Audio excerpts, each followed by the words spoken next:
ಮಾಜಿ ಪ್ರಧಾನಿ H D Deve Gowda ಅವರ ಪತ್ನಿ ಚೆನ್ನಮ್ಮ ದೈವಾಧೀನರಾಗಿದ್ದಾರೆ.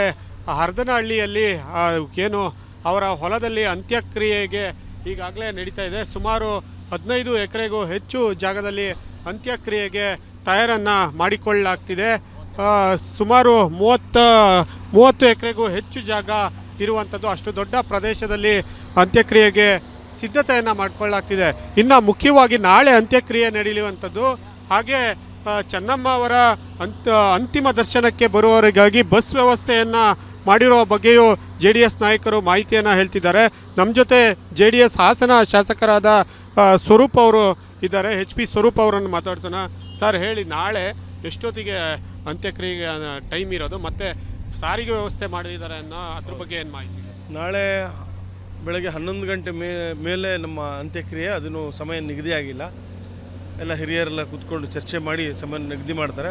ಬಟ್ ಸಾರ್ವಜನಿಕರಿಗೆ ಮತ್ತು ಎಲ್ಲ ಇವ್ರಿಗೆ ಅನುಕೂಲ ಆಗೋ ನಿಟ್ಟಿನಲ್ಲಿ ತಾಲೂಕು ಕೇಂದ್ರಗಳಿಂದ ಎಲ್ಲ ಸಾರಿಗೆ ವ್ಯವಸ್ಥೆ ಕೂಡ ಮಾಡಿದ್ದೀವಿ. ಬೇಲೂರು ಇರ್ಬೋದು, ಸಕಲೇಶ್ಪುರ, ಚನ್ನರಾಯಪಟ್ಟಣ, ಅದೇ ರೀತಿ ಆಲೂರು ಎಲ್ಲ ಭಾಗದಿಂದನೂ ಕೂಡ ನಾವು ಸಾರಿಗೆ ವ್ಯವಸ್ಥೆ ಮಾಡಿದ್ದೀವಿ.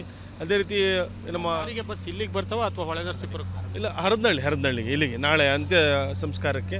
ಅದೇ ರೀತಿ ಹೋಬಳಿ ಹೆಡ್ ಕ್ವಾರ್ಟರ್ಸಲ್ಲೂ ಕೂಡ ನಾವು ಗಂಡಸಿ ಇರ್ಬೋದು, ನಮ್ಮ ದುದ್ದ, ಮಸ್ಲೋಸಳ್ಳಿ, ಶಾಂತಿಗ್ರಾಮ ಇರ್ಬೋದು, ಈ ಭಾಗದಲ್ಲಿ ಎಲ್ಲದೂ ಕೂಡ ಸಾರಿಗೆ ವ್ಯವಸ್ಥೆ ಮಾಡಿಸಿದ್ವಿ. ಎಲ್ಲ ದೇವೇಗೌಡರ ಅಭಿಮಾನಿಗಳಿಗೆ, ಅವ್ರ ಕುಟುಂಬದ ಎಲ್ಲ ಸದಸ್ಯರುಗಳಿಗೆ ಎಲ್ಲರೂ ಕೂಡ ಒಂದು ಅನುಕೂಲ ಆಗೋ ನಿಟ್ಟಿನಲ್ಲಿ ಎಲ್ಲ ಊಟದ ವ್ಯವಸ್ಥೆನೂ ಉಪಹಾರ ವ್ಯವಸ್ಥೆನೂ ಕೂಡ ಮಾಡಿಸಿದ್ವಿ ಸರ್.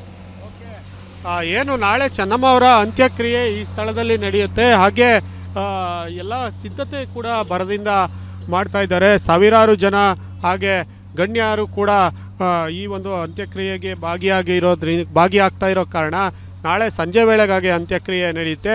ಹಾಗೆ ಮುಖ್ಯವಾಗಿ ಏನು ಹಾಸನ ಜಿಲ್ಲೆಯ ತಾಲೂಕುಗಳ ಮುಖ್ಯ ಕೇಂದ್ರಗಳಿಂದ ಮತ್ತು ಕೆಲ ಹೋಬಳಿಗಳಿಂದ ಸಾರಿಗೆ ವ್ಯವಸ್ಥೆಯನ್ನು ಕೂಡ ಸಾರ್ವಜನಿಕರಿಗೆ ಚೆನ್ನಮ್ಮ ಅವರ ಅಂತಿಮ ದರ್ಶನವನ್ನು ಪಡೀಲಿಕ್ಕೆ ವ್ಯವಸ್ಥೆಯನ್ನು ಹರದನಹಳ್ಳಿಯ ಈ ಅಂತ್ಯಕ್ರಿಯೆ ನಡೆಯುವ ಸ್ಥಳಕ್ಕೆ ವ್ಯವಸ್ಥೆ ಮಾಡಲಾಗಿದೆ ಅನ್ನೋ ಮಾಹಿತಿಯನ್ನು ಕೂಡ ಈಗ JDS ಶಾಸಕರಾದ ಸ್ವರೂಪ್ ಅವರು ನೀಡಿರುವಂಥದ್ದು. ಕುಶ್ವಂತ್, ರಿಪಬ್ಲಿಕ್ ಕನ್ನಡ, ಹಾಸನ. ಮಾಜಿ ಪ್ರಧಾನಿ ಎಚ್ ಡಿ ದೇವೇಗೌಡ ಅವರ ಪತ್ನಿ ಚೆನ್ನಮ್ಮ ದೈವಾಧೀನರಾಗಿದ್ದಾರೆ. ಹರದನಹಳ್ಳಿಯಲ್ಲಿ ಏನು ಅವರ ಹೊಲದಲ್ಲಿ ಅಂತ್ಯಕ್ರಿಯೆಗೆ ಈಗಾಗಲೇ ನಡೀತಾ ಇದೆ. ಸುಮಾರು 15 ಎಕರೆಗೂ ಹೆಚ್ಚು ಜಾಗದಲ್ಲಿ ಅಂತ್ಯಕ್ರಿಯೆಗೆ ತಯಾರನ್ನು ಮಾಡಿಕೊಳ್ಳಲಾಗ್ತಿದೆ.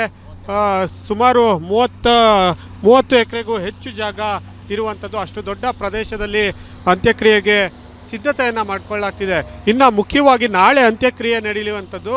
ಹಾಗೆ ಚೆನ್ನಮ್ಮ ಅವರ ಅಂತಿಮ ದರ್ಶನಕ್ಕೆ ಬರುವವರಿಗಾಗಿ ಬಸ್ ವ್ಯವಸ್ಥೆಯನ್ನು ಮಾಡಿರುವ ಬಗ್ಗೆಯೂ JDS ನಾಯಕರು ಮಾಹಿತಿಯನ್ನು ಹೇಳ್ತಿದ್ದಾರೆ. ನಮ್ಮ ಜೊತೆ JDS ಹಾಸನ ಶಾಸಕರಾದ ಸ್ವರೂಪ್ ಅವರು ಇದ್ದಾರೆ. HP ಸ್ವರೂಪ್ ಅವರನ್ನು ಮಾತಾಡ್ಸೋಣ. ಸರ್ ಹೇಳಿ, ನಾಳೆ ಎಷ್ಟೊತ್ತಿಗೆ ಅಂತ್ಯಕ್ರಿಯೆಗೆ ಟೈಮ್ ಇರೋದು ಮತ್ತು ಸಾರಿಗೆ ವ್ಯವಸ್ಥೆ ಮಾಡಿದ್ದಾರೆ ಅನ್ನೋ ಅದ್ರ ಬಗ್ಗೆ ಏನು ಮಾಹಿತಿ? ನಾಳೆ ಬೆಳಗ್ಗೆ 11 ಗಂಟೆ ಮೇಲೆ ನಮ್ಮ ಅಂತ್ಯಕ್ರಿಯೆ. ಅದನ್ನು ಸಮಯ ನಿಗದಿಯಾಗಿಲ್ಲ. ಎಲ್ಲ ಹಿರಿಯರೆಲ್ಲ ಕೂತ್ಕೊಂಡು ಚರ್ಚೆ ಮಾಡಿ ಸಮಯ ನಿಗದಿ ಮಾಡ್ತಾರೆ. ಬಟ್ ಸಾರ್ವಜನಿಕರಿಗೆ ಮತ್ತು ಎಲ್ಲ ಇವ್ರಿಗೆ ಅನುಕೂಲ ಆಗೋ ನಿಟ್ಟಿನಲ್ಲಿ ತಾಲೂಕು ಕೇಂದ್ರಗಳಿಂದ ಎಲ್ಲ ಸಾರಿಗೆ ವ್ಯವಸ್ಥೆ ಕೂಡ ಮಾಡಿದ್ದೀವಿ. ಬೇಲೂರು ಇರ್ಬೋದು, ಸಕಲೇಶ್ಪುರ, ಚನ್ನರಾಯಪಟ್ಟಣ, ಅದೇ ರೀತಿ ಆಲೂರು ಎಲ್ಲ ಭಾಗದಿಂದನೂ ಕೂಡ ನಾವು ಸಾರಿಗೆ ವ್ಯವಸ್ಥೆ ಮಾಡಿದ್ದೀವಿ. ಅದೇ ರೀತಿ ನಮ್ಮ ಸಾರಿಗೆ ಬಸ್ ಇಲ್ಲಿಗೆ ಬರ್ತಾವ ಅಥವಾ ಹೊಳೆನರಸೀಪುರ? ಇಲ್ಲ, ಹರದನಹಳ್ಳಿಗೆ ಇಲ್ಲಿಗೆ ನಾಳೆ ಅಂತ್ಯ ಸಂಸ್ಕಾರಕ್ಕೆ. ಅದೇ ರೀತಿ ಹೋಬಳಿ ಹೆಡ್ ಕ್ವಾರ್ಟರ್ಸಲ್ಲೂ ಕೂಡ ನಾವು ಗಂಡಸಿ ಇರ್ಬೋದು, ನಮ್ಮ ದುದ್ದ, ಮಸ್ಲೋಸಳ್ಳಿ, ಶಾಂತಿಗ್ರಾಮ ಇರ್ಬೋದು, ಈ ಭಾಗದಲ್ಲಿ ಎಲ್ಲದೂ ಕೂಡ ಸಾರಿಗೆ ವ್ಯವಸ್ಥೆ ಮಾಡಿಸಿದ್ವಿ. ಎಲ್ಲ ದೇವೇಗೌಡರ ಅಭಿಮಾನಿಗಳಿಗೆ, ಅವ್ರ ಕುಟುಂಬದ ಎಲ್ಲ ಸದಸ್ಯರುಗಳಿಗೆ ಎಲ್ಲರೂ ಕೂಡ ಒಂದು ಅನುಕೂಲ ಆಗೋ ನಿಟ್ಟಿನಲ್ಲಿ ಎಲ್ಲ ಊಟದ ವ್ಯವಸ್ಥೆನೂ ಉಪಹಾರ ವ್ಯವಸ್ಥೆನೂ ಕೂಡ ಮಾಡಿಸಿದ್ವಿ ಸರ್. ಏನು ನಾಳೆ ಚೆನ್ನಮ್ಮ ಅವರ ಅಂತ್ಯಕ್ರಿಯೆ ಈ ಸ್ಥಳದಲ್ಲಿ ನಡೆಯುತ್ತೆ. ಹಾಗೆ ಎಲ್ಲ ಸಿದ್ಧತೆ ಕೂಡ ಭರದಿಂದ ಮಾಡ್ತಾ ಇದ್ದಾರೆ. ಸಾವಿರಾರು ಜನ ಹಾಗೆ ಗಣ್ಯರು ಕೂಡ ಈ ಒಂದು ಅಂತ್ಯಕ್ರಿಯೆಗೆ ಭಾಗಿಯಾಗ್ತಾ ಇರೋ ಕಾರಣ ನಾಳೆ ಸಂಜೆ ವೇಳೆಗಾಗಿ ಅಂತ್ಯಕ್ರಿಯೆ ನಡೆಯುತ್ತೆ. ಹಾಗೆ ಮುಖ್ಯವಾಗಿ ಏನು ಹಾಸನ ಜಿಲ್ಲೆಯ ತಾಲೂಕುಗಳ ಮುಖ್ಯ ಕೇಂದ್ರಗಳಿಂದ ಮತ್ತು ಕೆಲ ಹೋಬಳಿಗಳಿಂದ ಸಾರಿಗೆ ವ್ಯವಸ್ಥೆಯನ್ನು ಕೂಡ ಸಾರ್ವಜನಿಕರಿಗೆ ಚೆನ್ನಮ್ಮ ಅವರ ಅಂತಿಮ ದರ್ಶನವನ್ನು ಪಡೀಲಿಕ್ಕೆ ವ್ಯವಸ್ಥೆಯನ್ನು ಹರದನಹಳ್ಳಿಯ ಈ ಅಂತ್ಯಕ್ರಿಯೆ ನಡೆಯುವ ಸ್ಥಳಕ್ಕೆ ವ್ಯವಸ್ಥೆ ಮಾಡಲಾಗಿದೆ ಅನ್ನೋ ಮಾಹಿತಿಯನ್ನು ಕೂಡ ಈಗ JDS ಶಾಸಕರಾದ ಸ್ವರೂಪ್ ಅವರು ನೀಡಿರುವಂಥದ್ದು. ಕುಶ್ವಂತ್, ರಿಪಬ್ಲಿಕ್ ಕನ್ನಡ, ಹಾಸನ.